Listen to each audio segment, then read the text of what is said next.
जुग जुग जिया सुललनवा भवनवा के भाग जागल हो। जुग जुग जिया सुललनवा भवनवा के भाग जागल हो। ललना लाल भई है, ललना लाल भई है, कुलवा के दीपक मनवा में आस लागल हो। ललना लाल भई है, कुलवा के दीपक मनवा में आस लागल हो।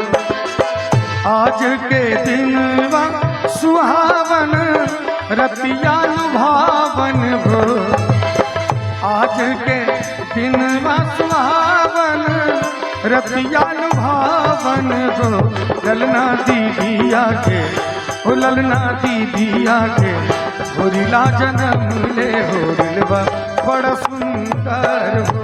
ललना दीदिया के, होरिला जन्म ले होरिलवा बड़ा सुंदर हो।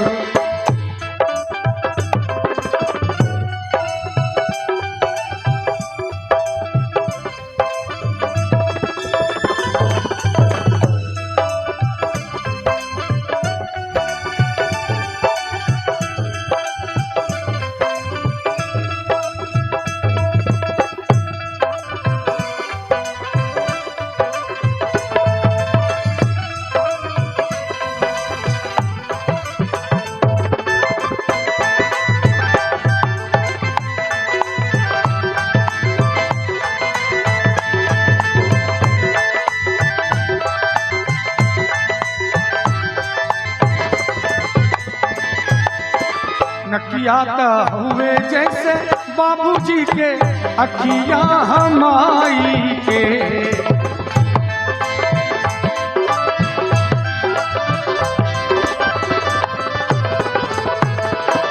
नकिया तो हुए जैसे बाबूजी के, अखिया हमाई के। ललना मुहावा, ओ ललना मुहावा, चनवा सूरजवा सगरो जोर बेल हो। ललना मुहावा, चनवा सूरजवा सगरो जोर बेल हो। जुग जुग जिया सुललनवा भवनवा के भाग जागल हो। जुग जुग जिया सुललनवा भवनवा के भाग जागल हो। ललना लाल भई है, ललना लाल भई है, कुलवा के दीपक मनवा में आस लागल हो। ललना लाल भई है, कुलवा के दीपक मनवा में आस लागल हो।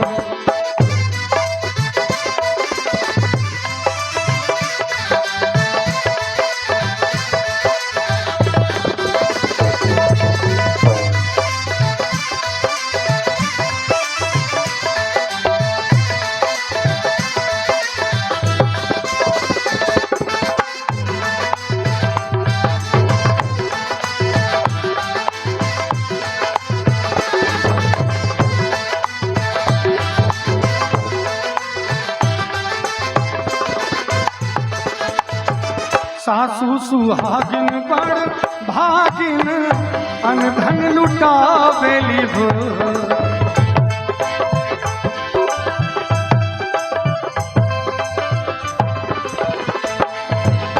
सासू सुहागिन बड़ भागिन अनधन लुटावेली हो। ललना दुआरा पे, ओ ललना दुआरा पे, बाजेला बधैया आंगनवा उठे सोहर हो। ललना दुआरा पे बाजेला बधैया आंगनवा उठे सोहर हो। जुग जुग जिया सुललनवा भवनवा के भाग जागल हो। जुग जुग जिया सुललनवा भवनवा के भाग जागल हो। ललना लाल भई है, ओ ललना लाल भई है, कुलवा के दीपक मनवा में आस लागल हो। ललना लाल भई है, कुलवा के दीपक मनवा में आस लागल हो।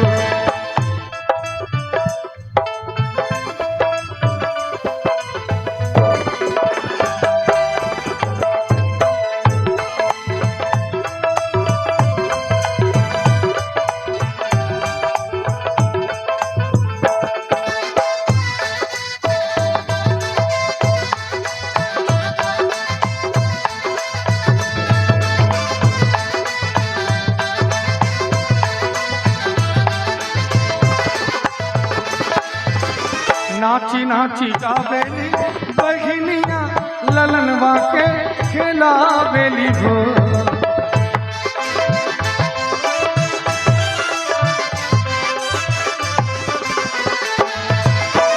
और देखिए बधाई गीत में ऐसे बधाई गीत खाली खाली नहीं गाया जाता है, उसमें कुछ ना कुछ दिया जाता है। कम से कम ताली का सहयोग भी जरूर दे दीजिए आप सभी। बरुआ का जन्म हो रहा है, एक बार सभी कोई मीठी मीठी ताली के साथ। आवाज बड़ी कम आ रही है ताली की, आगे पीछे ऊपर नीचे जितने भी श्रोता हैं सभी कोई मीठी मीठी ताली के साथ।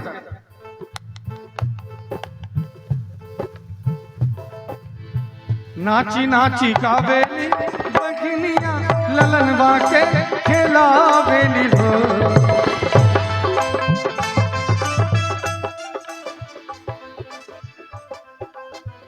और देखिए हमारे विजय झा जी की तरफ से ये 500 रुपये की बधाई आई है, क्या बात। नाची नाची गावेली बहिनिया ललनवा के खेलावेली हो।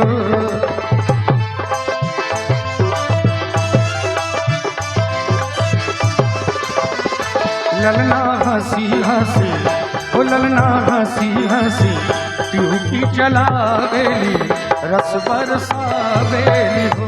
ललना हंसी हंसी ट्यूबी चलावेली रस बरसावेली हो।